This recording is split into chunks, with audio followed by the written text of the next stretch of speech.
பொதுமக்கள் வர வேணான்னா பொதுமக்கள் வர வேறு யார் வருவாங்க வந்து பார்ப்பாங்க, வேறு யாரை பார்ப்பாரு அப்புறம்?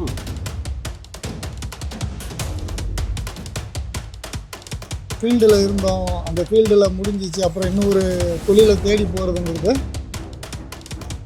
இது வரைக்கும் அவர் யாருன்னு சொல்லலை, அவர் செய்ய போகிறதும் சொல்லலை. நான் இதுக்காக தான் வந்திருக்கேன், இதைத்தான் நான் செய்ய போகிறேன், இது என்னுடைய பேசிக் ஸ்ட்ரக்சர் இதுதான், இதில் மக்கள் பாதிச்சிருக்கிறாங்க, இந்த பாதித்த மக்களுக்கு நான் இதை செய்ய வந்திருக்கிறேன்னு முதல்ல சொல்லட்டும்.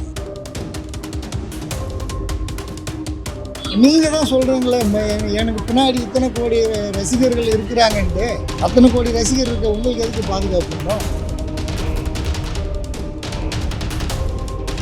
நடிகன்னு போனாவே வந்து எல்லாரும் பார்க்க தான் வருவாங்க, யாரும் பார்க்காம இருக்க மாட்டாங்க.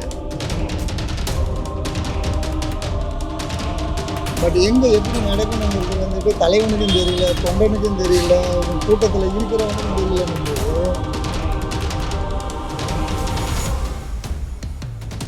அவரால் தான் எல்லாம் நடந்துச்சு.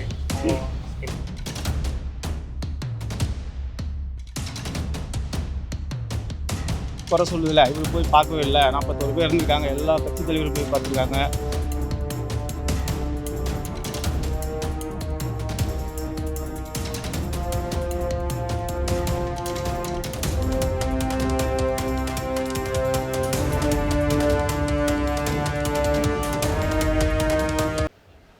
இல்லை, பொதுமக்கள் வரனா பாதுகாப்பு கொடுக்குன்னு சொல்லலாம். பொதுமக்கள் வர வேணான்னா பொதுமக்கள் வர வேறு யார் வருவாங்க வந்து பார்ப்பாங்க, வேறு யாரை பார்ப்பாரு அப்புறம்? சரி, இப்போ இறந்த குடும்பத்தை பார்த்துட்டாரு, அதுக்கப்புறம் எலெக்ஷன் ஒன்று வருதுல்ல, அப்போ போய் பார்ப்பாரு, அப்போ வந்து பார்க்கலாமா? மீட்டிங் போடுவார் அப்போ டைம்லாம். எல்லாம் சொல்கிறது ஏதாவது கேட்குற, நம்ம திரும்பி கேள்வி கேட்குற மாதிரி இருக்கக்கூடாது. அவர் சொல்கிற பதில் எலெக்ஷன் வந்து நடந்து இப்போ சவறு நடந்து போச்சு, அது அரசாங்கம் மேலே தப்பா இவங்கள தப்பான்றது தெரியும். அது விசாரணை கமிஷன் வச்சுருக்காங்க, பார்க்க போகிறாங்க, வைக்க போகிறாங்க. இவர் வந்து பார்க்கக்கூடாது போகக்கூடாதுனால ஜனத்தை கட்டுப்படுத்தலாம் முடியாது. அந்த விசாரணை கமிஷனுமே வைக்க வேணான்ற மாதிரி மேல்முறையீடு பண்ணியிருக்காங்களே சார். வச்சிருக்காங்க, அதான் கவர்மெண்ட் வச்சுருக்காங்க, இவங்க மேல்முறையீடு பண்ணலாம். ஆமாம், லோக்கல் அவங்களே வச்சு நாலு நீங்கள் உங்கள் பெரிய 2 பேர் நீங்கள் சொல்கிறதா அவருக்கு அப்புறம் அவர் சொல்கிறத நீங்கள் கேட்பீங்க, நான் சொல்கிறத நீங்கள் கேட்க மாட்டீங்க. அப்போ கவர்மெண்ட் வச்சுறாலும் என்ன பண்ணுவாங்க, கவர்மெண்ட் சப்போர்ட் பண்ணி தான் பேசுவாங்க. இவங்க மேலே ஒரு 10-90 காரணம் சொல்லிவிட்டு 10 காரணம் வந்து கவர்மெண்ட் மேலே சொல்லுவாங்க. சென்ட்ரல் கவர்மெண்ட் போச்சுன்னா சிபிஐ வச்சுன்னா அது ஓரளவுக்கு ரீசனாக வரும் அப்படின்ற ஒரு நம்பிக்கை ஜனங்கள்கிட்ட இருக்குது. அது வந்து தான் நல்லாயிருக்கும். கண்டிப்பாக நல்லாயிருக்கும். இப்போ ஒரு தலைவர், ஒரு கட்சியோட தலைவர், நான் 26ல நான் சிஎம்மா வருவேன்ற மாதிரி எல்லாம் பேசிட்டு இருக்காரு. அப்படி இருக்கிற பட்சத்துல இவ்வளவு பெரிய விஷயம் நடந்து 40 பேருக்கு மேல இறந்து போய் நான் பார்க்க போகும்போது நான் அவங்கள மட்டும் தான் பார்த்துட்டு வருவேன், மக்கள்லாம் நான் பார்க்க மாட்டேன்னு சொல்றது எந்த மாதிரி ஏற்றுக்கக்கூடியதா இருக்கா? அதாவது அவர் என்ன அடிப்படையில் சொல்லியிருக்கலாம் அப்படின்னா, ஏற்கனவே நடந்து போச்சு ஒரு தவறு. இப்போ திருப்பி நம்ம வரும்போது எழுச்சி ஜனங்களோட மத்தியில் என்ன வரும், வரல பார்க்கணும் போனோம் அப்படின்ற மாதிரி தான் வரும் போவோம். மறுபடியும் தான் ஒரு அசம்பாவிதம் நடந்துடக்கூடாதுன்ற எண்ணத்தில் தான் அவர் சொல்லி போகிறார். ஜனங்களை பார்க்கக்கூடாதுன்றது மாதிரி சொல்லியிருக்க மாட்டார், சொல்லக்கூடாது சொல்லியிருக்க மாட்டார். ஜனங்க மறுபடியும் அதே மாதிரி வந்ததுன்னா திருப்பி ஒரு நிகழ்ச்சி நடந்து பேசணும் என்ன சொல்லுவாங்க, ஜனங்க என்ன சொல்லுவாங்க, இப்போ தான் நடந்து அதுக்குள்ளே இந்த பையன் எடுத்துக்கு வந்தேன் திருப்பி அப்படின்னு கேட்பாங்க. வரலன்னா வந்தே பார்க்கல அப்படின்னு சொல்லுவாங்க. ஜனம் எப்படி வேணாலும் பேசுவாங்க கொள்வாங்க. ஆனால் அவர் போய் பார்க்குறது நல்லது. இப்போ 5 கோரிக்கைகளை வச்சிருக்காருல, இதெல்லாம் ஏற்றுக்கக்கூடியதா இருக்குன்னு நினைக்கிறீங்களா? என்ன கோரிக்கைங்க சரியா புரியல? அதாவது அவர் இங்கே ஏர்போர்ட்ல இருந்து நான் கரூர் போகிற வரைக்கும் எந்த வண்டியும் என்கிட்ட வரக்கூடாது, போலீஸ் பாதுகாப்பு இருக்கணும், அனுமதி சீட்டு இருந்தவங்க மட்டும்தான் நான் உள்ளே விடணும், பொதுமக்களும் ஊடகங்களும் உள்ளே வரக்கூடாது, என்னை பார்க்கக்கூடாதுன்னு சொல்லியிருக்காங்க. ஊடகங்களுக்கு கூட ஒரு தடை விதிச்சிருக்காரு. ஊடகங்களுக்கு கூட அப்படின்னும் போது எல்லாரும் சேர்ந்து தான் அந்த பிரச்சனை நடந்திருக்கு. இப்போ விஜய் வராரு அப்படின்னா ஒரு கட்சி தலைவர் வராங்கன்னா பெரும்பாலும் யார் வருவாங்க அந்த மீட்டிங்கு? அந்த கட்சியை சார்ந்தவங்க அவங்க தான் வருவாங்க. அதில் கலாட்டா பண்ணணுன்றவங்க யாரும் வரமாட்டாங்க. ஒரு கலாட்டா பண்ணணுன்னு வரவங்க போகிறாங்க, கலாட்டா பண்ணுறதுக்குன்னு வர்றவங்க அவங்க. அதனால் அவர் சொல்லியிருக்கலாம், யார் அவர் சொல்லிட்டு அடையாள சீட்டு கொடுங்க, ஒப்புதல் சீட்டு கொடுங்க அப்படின்னு மாதிரி சொல்லியிருக்கலாம். ஏன்னு கேட்டிங்கன்னா அன்றைக்கி நடந்து 190% அராஜகம் தான், உண்மையான நிகழ்ச்சி எதுவும் கிடையாது. ரூலிங் பார்ட்டி தான். ஆமாம், ரூலிங் பார்ட்டி பண்ண வச்சுதான். முதல்ல சரியான பாதுகாப்பு கொடுக்கல. ரெண்டாவது ரூலிங் பார்ட்டி என்ன பண்ணியிருக்கிறாங்கன்றதை நம்ம நேராக பார்க்கல, டிவியில் பார்க்குறோம், மெசேஜ் வருது, போதெல்லாம் பார்க்குறோம். அதில் வந்து எப்படி வருது அப்படின்னு சொல்லி கேட்டால் லைட் வந்து பேச ஆரம்பிச்சு லைட் ஆஃப் ஆகி போச்சு, கரண்ட் போட்டுட்டாங்க. அது எப்படி நடக்குது? அது மட்டும் அது வரைக்கும் கரண்ட் இருக்குது. டிரான்ஸ்ஃபார்மர் மேலே ஏறினதுனால தான் கரண்ட் நிப்பாட்டினாங்கன்னு சொல்லியிருக்காங்க, விளக்கம் கொடுத்துருக்காங்க மின்சாரத்துறையிலேருந்து. இதெல்லாம் வந்து சின்ன பசங்க சொல்கிற கதை மாதிரி. இதெல்லாம் டிரான்ஸ்ஃபார்மரில் ஏற விடாமல் பார்த்துங்க வச்சுங்க, அதான் பண்ணலாம். லட்டிச்சார்ஜ் சும்மா லட்டிச்சார்ஜ் பண்ணாங்களா போலீஸ்காரங்க, காமிச்சாங்களா டிவியில்? அந்த லட்டிச்சார்ஜ் பண்ணி அவங்களே லட்டிச்சார்ஜ் பண்ணுங்க, மேலே யாராவது கீழே. அதுக்கு நீ மொத்தமாக கேட்டு ஆஃப் பண்ணிவிட்டு ஜனங்களை சாவ வச்சுட்டு போயிடுவேப்பா. அப்படி தானே சொல்லிக்கிறாங்க, நம்ம பார்க்கல, சொல்கிறாங்க. அப்படி தானே கழுத்து பிடிச்சி வச்சாங்க, மெரிச்சாங்க, போனாங்க. ஒரு ஆஸ்பத்திரிக்கு ஒரு விபத்து நடந்து போச்சு, ஆக்சிடென்ட், ஆஸ்பத்திரிக்கு போகிறதா இருந்தால் ஒரு ஆள் 2 பேர் இருந்ததுன்னா போகிற வழியில் இறந்து போயிட்டாங்கன்னு சொல்லலாம். நடக்க வேண்டியது பிரச்சனை, நியாயமான பிரச்சனை. 41 பேர் செத்து போய் தான் ஆஸ்பத்திரிக்கு போயிருக்காங்கன்னா அப்போ எல்லாம் என்ன அர்த்தம்? இப்போ சாவு அடிச்சிட்டாங்கன்னு தானே அர்த்தம். குழந்தைங்க இறந்து போச்சுன்னா சரி, சின்ன குழந்தைங்க இறந்து போய் மிரிச்சு எல்லோரும் வயசானவங்கலேருந்து வயசுக்காரர்லேருந்து எல்லாருமே 41 பேர் ஆஸ்பத்திரி போய் எல்லாம் செத்து போச்சு சொல்லி சுகாதார அமைச்சர் மினிஸ்டர் கொடுக்குறாரு, பேட்டி கொடுக்குறாரு. ஆஸ்பத்திரி போய் எல்லாமே இறந்து போயிட்டு வந்தாங்க. எப்படி இது வரைக்கும் நடந்த பிரச்சனை இவ்வளோ எங்கெங்கே இருந்த கேள்விப்பட்டு வச்சுருக்காங்க. போயிருக்கோம். சம்பவம் நடக்கும்போது 2 பேர் இறந்துருப்பாங்க, 4 பேர் போகும்போது வழியில் இறந்துருப்பாங்க. அப்புறம் ஹாஸ்பிட்டல் போய் அட்மிட் பண்ணிட்டு ட்ரீட்மெண்ட் எடுத்து அப்புறம் கூட இறந்துருப்பாங்க. ஆனால் இது எப்படின்னு கேட்டால் 41 பேர் தான், 41 பேர் இறந்து தான் வந்துட்டாங்க. அப்படின்னா அப்போ திட்டம் போட்டு பண்ண மாதிரி தானே. கண்டிப்பாக நடந்தது, திட்டம் போட்டு நடந்தது தான்.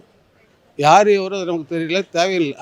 ஆனால் நடந்தது வந்து திட்டம் போட்டு நடந்தது. இது மக்கள் மனசில் எப்படி ரீச் ஆகணுன்றது முதல்ல இது பண்ணணும். நம்ம கடந்த வரலாறு தமிழர்களுக்குன்னே வந்துட்டு நிறையா வரலாறு இருக்குது, நிறையா விஷயங்கள் இருக்குது. ஸோ ஒரு ஃபீல்டில் இருந்தோம், அந்த ஃபீல்டில் முடிஞ்சிச்சு, அப்புறம் இன்னொரு தொழிலை தேடி போகிறதுங்கிறது சரியானதாக இருக்காது. மக்களை காப்பாற்றுற பொறுப்புன்றது வந்து ரொம்ப இருக்கிறதுல கடினமான டஃப்பான ஒரு வேலை. ஸோ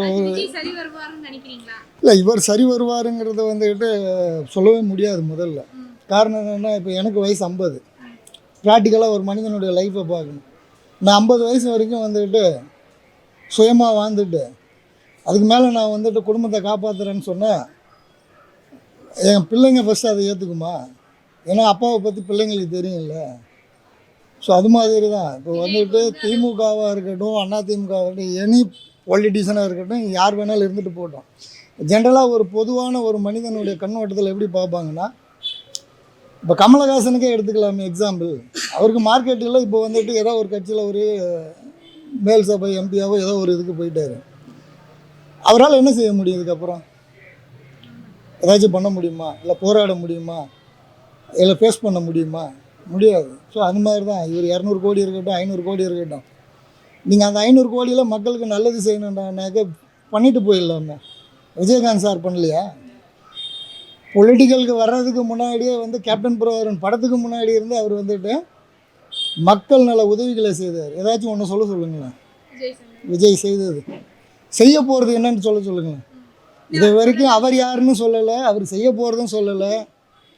நான் இதுக்காக தான் வந்திருக்கேன், இதைத்தான் நான் செய்ய போகிறேன், இது என்னுடைய பேசிக் ஸ்ட்ரக்சர், இது தான், இதில் மக்கள் பாதிச்சிருக்கிறாங்க, இந்த பாதித்த மக்களுக்கு நான் இதை செய்ய வந்திருக்கிறேன்னு முதல்ல சொல்லட்டுங்க. அப்புறம் அவர் வந்துட்டு மற்றதெல்லாம் பார்த்துக்கலாம், அது அவசியமே கிடையாது. என்ன அவருக்கு பாதுகாப்பு வேணுமா? நீங்கள் தான் சொல்கிறீங்களே, எனக்கு பின்னாடி இத்தனை கோடி ரசிகர்கள் இருக்கிறாங்கன்ட்டு. அத்தனை கோடி ரசிகர் இருக்க உங்களுக்கு எதுக்கு பாதுகாப்பு வேணும்? நான் ஒரு பப்ளிக்கில் வந்துட்டு மக்கள் மத்தியில் ரீச் ஆன ஒரு ஃபெமிலியரான ஆள் அப்படின்னும் போது வந்துட்டு எனக்கு ப்ரொடெக்ஷன் தேவை கிடையாது. முதல்ல அதுவே தப்பானது. நீங்கள் வந்துட்டு கரூரில் உங்கள் மேலே மக்களுக்கு கோபம் இல்லை, அவங்க செய்தது நியாயம்தான் அப்படின்னு சொன்னீங்கன்னா நீங்கள் தாராளமாக போகலாமே. உங்கள் மேலே தான் தப்பு இல்லைன்னு தெரியுமே. எல்லாம் சில்லற பசங்களை வச்சுக்கிட்டு அந்த கூட்டத்தை பார்க்கவே ரொம்ப கேவலமாக இருக்குது. பன்னெண்டெல்லாமல் அராஜகம் இவனுங்க தான். அது ஒரு வாலிப வயசில் எல்லோரும் இருக்கிறதா, நம்மளும் கடந்து வந்தது தான். அது ஒரு பெரிய மேட்ரு இஷ்யூஸ் கிடையாது. பட் எங்கே எப்படி நடக்கணுங்கிறது வந்துட்டு தலைவனுக்கும் தெரியல, தொண்டனுக்கும் தெரியல, உங்கள் கூட்டத்தில் இருக்கிறவனுக்கும் தெரியலன்னும் போது நீங்கள் என்னத்தை பண்ண போகிறீங்க? எதுவும் பண்ண போகிறது கிடையாது. உங்களால் என்ன சொல்ல போனாக்கா, சிம்பிள்சிட்டியாக சொல்ல போனாக்கா, பாதுகாப்பு வேணுன்றதுக்காக இப்போ ஒரு பொலிட்டிக்கல் லைனில் வந்திருக்காரு, அவ்வளோதான். இப்போ அவருக்கும் பாதுகாப்பு இல்லை, அவர் வந்திருக்கிறதுலையும் பாதுகாப்பு கிடையாது. நீங்கள் இறந்த குடும்பத்தை அங்கே போய் பார்க்காதீங்க. முதல்ல இறந்த குடும்பத்தை வர வச்சுக்கிட்டு அவங்களுக்கு சமாதானப்படுத்து. உங்களுக்கு அங்கே போனால் தானே பிரச்சனை. இங்கே வர வச்சுக்கிட்டு பனையூர் வீட்டில் உட்கார வச்சு முதல்ல வந்து அவங்களுக்கு சாப்பாடு தண்ணியெல்லாம் கொடுத்து அவங்கள வந்து கனிவாக உபசரித்து அவங்க துயரை வந்துட்டு ஷேர் பண்ணிக்கோங்க. நீங்கள் அங்கே தான் போகணும்ல. அப்படின்னா அங்கே போகிறதுன்றது அடுத்த ஒரு பிளான், மேஜர் ஆப்ரேஷன் ஒன்று பண்ணுறதுக்கு ஆல்ரெடி பிளானில் இருக்காப்புலன்றதான் அர்த்தம். ஒரு பிரச்சனையை க்ரியேட் பண்ணி, அதாவது என்னென்னா கரூரில் வந்துட்டு அவர் செந்தில் பாலாஜியை ரிமார்க்கபிள் பண்ணணும். அந்த தொகுதியில் வந்துட்டு அவங்க தான் வந்துட்டு டாமினேட் பண்ணணுன்றது வந்துட்டு ஒரு அஜெண்டாவை கையில் எடுத்திருக்காங்க. அந்த அஜெண்டாவுக்கு அடுத்த ஆப்ரேஷனுக்கு வந்துட்டு பிளான் பண்ணியிருக்காருன்றது நம்மளே சாமானியம் எனக்கே தெரியுதே. இதுக்கு மேலே அவருக்கு என்ன கொடுக்கணும்? எஸ், நெக்ஸ்ட்டு பிளான் ஆல்ரெடி வந்துட்டு எடுத்துகிட்டு தான் நான் அங்கே போவேன் அப்படின்றாரு. நீ முதல்ல இதை பாருங்கள், என்னை தேடி வந்த மக்கள் பாதிக்கப்பட்டாங்க, நான் உங்களுக்கு நல்லது செய்யணும்னு நினைக்கக்கூடிய நல்ல மனசில் இருக்கேன். நான் என்ன பண்ணுவேன்னா, நான் போனால் பிரச்சனை எனக்கே தெரியுது. அப்போ என்ன பண்ணால் முதல்ல அவங்கள வாங்கன்னு சொல்லிவிட்டு குடும்பத்தை கூப்பிட்டு அவங்களுக்கு உங்கள் கையால் ஒரு சன்மானத்தை கொடுத்து ஒரு ஆறுதலாக ஒரு தேர்தலான ஒரு சூழலை உருவாக்கிட்டு மீடியாவுக்கு நீங்கள் பேசலாம். இந்த பாருங்கள், என்னை தேடி வந்த எத்தனை குடும்பத்தை வர வச்சுருக்கேன், அவங்களுக்கு நான் இதை சப்போர்ட் பண்ணியிருக்கேன், இதுக்கப்புறம் இந்த குடும்பத்துக்கு எது ஆனாலும் நான் பின்னாடி நிற்பேன்ற ஒரு அஷூரன்ஸ் கொடுக்க சொல்லுங்கள். பாதுகாப்பு கேட்க வேண்டாம். அதை அடுத்த அஜெண்டாவுக்கு எடுத்துக்கிட்டால் ஒரு ஃபைல் அவங்க எடுத்திருக்காங்க. ஒரு நடிகன்னு போனாவே வந்து எல்லாரும் பார்க்க தான் வருவாங்க, யாரும் பார்க்காம இருக்க மாட்டாங்க. எல்லாருக்கும் உன்னால் அனுமதி சீட்டு கொடுக்க முடியுமா? அதாவது வந்து ஒரு நபர் போகும்போது தவறி ஒரு 5000 பேர் வந்துடுறான்னு வச்சு 5000 பேர் சீட்டு கொடுக்கணும், இப்போ என்னை வந்து பாருங்கன்ட்டுன்னு முடியாதுல்ல. அப்போ எப்படி வந்து நீ என்னை பார்க்காதே அப்படின்னு சொல்கிறாரு. பின்னாடி வர்றதுன்னா அது நியாயமான விஷயம். மிகப்பெரிய திறந்த வெளி ஒரு இடத்த போடு, அந்த இடத்துல வந்து நீ உட்காந்துக்க இல்லை நின்றுக்கா, வரவங்க உன்னை பார்த்துட்டு போகிறவங்க பார்த்துட்டு போயிட்டே இருப்பாங்க, நிற்கிறவங்க நிற்பாங்க. உனக்கு யாரோட விருப்பம் இருந்து பேச முடியுது அவங்க கூட பேசிட்டு போயிட்டு ஈஸியாக எதுனா இருக்குது. போலீஸ் பாதுகாப்பு கொடுப்பான். ஏன்னா இப்போ நடந்த இன்சிடென்ட்டுக்கு வந்து போலீஸ் கண்டிப்பாக பாதுகாப்பு கொடுப்பான். அவரால் தான் எல்லாம் இது நடந்துச்சு. இப்போ உங்களால் ஒரு இன்சிடென்ட் நடந்தால் அதுக்கு நீங்கள் தானே பொறுப்புன்ற ஒரு முறையில் அவர் போகிறாரு.